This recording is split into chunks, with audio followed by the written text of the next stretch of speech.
Otep à tous, bien-aimés frères et sœurs. Un grand absent au sommet, ou plutôt au sommeil de la CEDEAO. Il s'appelle Alassane Dramane Ouattara. Et pourtant, le va-t-en-guerre, celui-là qui voulait détruire le Niger, déstabiliser le Sahel, qui avait déjà préparé un bataillon et l'argent pour au moins 3 mois de guerre, n'est pas venu pour continuer son affaire. Les amis, il y a quelque chose qui ne va pas? Vous ne pensez pas qu'il est malade? Il faut prélever sa température, parce que peut-être qu'il a la fièvre. Alassane Ouattara n'est pas allé au sommet d'Abuja. Question: pourquoi Alassane Ouattara aussi boude le sommet d'Abuja? Réponse: Alassane Ouattara est désespéré. Alassane Ouattara ne sait plus où mettre la tête. Alassane Ouattara est dépassé par les événements. Alassane Ouattara ne comprend plus ce qui se passe. Parce que la France n'est pas capable de régler ses problèmes. Le 4e mandat est en train de lui échapper. Puisque la condition pour un 4e mandat, c'est livrer le Sahel, ou ne serait-ce qu'un pays du Sahel. C'est pour ça que vous avez vu Alassane Ouattara a mis le paquet pour chercher à neutraliser le capitaine président Ibrahim Traoré. Voilà ce qui est en train de se passer. Alassane Ouattara est désespéré parce qu'il a compris que les carottes sont cuites. Il a compris que c'est fini. Il ne peut plus faire quoi que ce soit. La monnaie qu'il attendait, le céphale, l'écho là, on dit seulement qu'on va essayer d'accélérer les choses, mais personne ne vous dit de quel écho il s'agit, et c'est pas sûr que c'est l'écho d'Emmanuel Macron et Alassane Ouattara, le Ouacran. C'est pas ça, c'est pas sûr. Et Alassane Ouattara en est conscient des problèmes dans lesquels il se trouve actuellement. Non seulement le 4e mandat est en train de lui échapper dans les mains, au profit probablement de Laurent Gbagbo, parce que s'il est candidat, c'est clair que c'est lui qui va l'emporter. S'il n'est pas candidat, c'est clair qu'on va vers une guerre civile. Donc Alassane Ouattara est perdu. Et Alassane Ouattara connaît. Voilà, il a pris le port. Il a donné à Géos. Vous croyez que Géos va négocier avec le Mali? Non.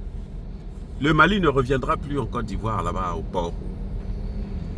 Surtout qu'il y a Géos qui est là, ce sont des Français. Alors, attendez, à moins qu'Assimi Goïta soit vraiment... qu'il ait perdu la tête pour prendre l'argent des contribuables maliens, aller donner aux Français à travers Géos.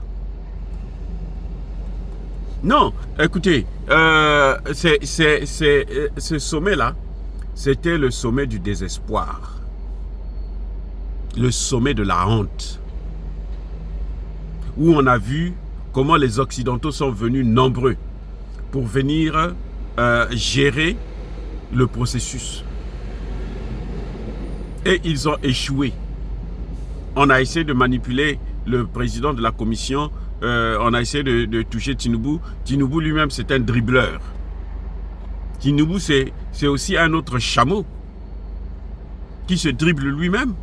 Vous savez, les gens qui ont été dans la drogue, là, ils ont des manières pour vous donner des coups, mais alors, vous ne pouvez pas savoir. Hein?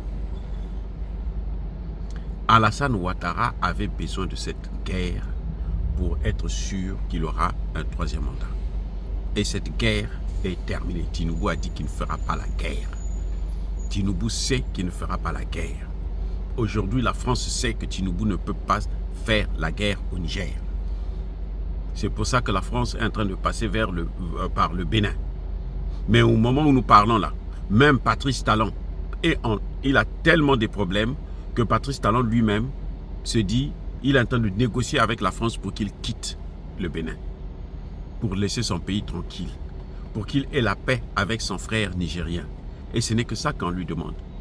J'espère qu'il ne sera pas trop tard quand il va le faire. Donc voilà, c'est un sommet où sur 11 chefs d'État, il y a eu 5 absents. Donc un peu moins de 50% des chefs d'État n'ont pas répondu à l'appel. Alassane Ouattara n'a pas envie d'aller s'asseoir avec des petits-enfants comme des apprentis sorciers, comme les Bassirou, un apprenti sorcier qui veut apprendre aux vieux singes comment on fait des grimaces. Voilà. Donc c'est tout ça qui a frustré Alassane Ouattara et surtout le désespoir qu'il ne pourra pas obtenir ce qu'il veut, c'est-à-dire la guerre contre le Sahel. Il ne pourra pas. Et il sait que même les militaires ivoiriens ne vont pas le soutenir, ne vont pas le suivre. Au pire des cas, les militaires là, vont s'en prendre à lui s'il ose engager la Côte d'Ivoire dans une guerre. Parce que la Côte d'Ivoire a tellement de problèmes. Tous les ponts qu'il avait fait là, la moindre pluie, tout est parti. Tout est inondé. C'est la catastrophe aujourd'hui en Côte d'Ivoire. La Côte d'Ivoire est super endettée. Voilà, bien-aimés frères et sœurs, ce que je tenais à vous dire. Alassane Ouattara lui-même aussi est en train de bouder ce sommet et c'est malheureux que ces gens continuent à penser que l'Occident peut apporter la solution à leurs problèmes alors que c'est bien l'Occident qui est le problème de l'Afrique.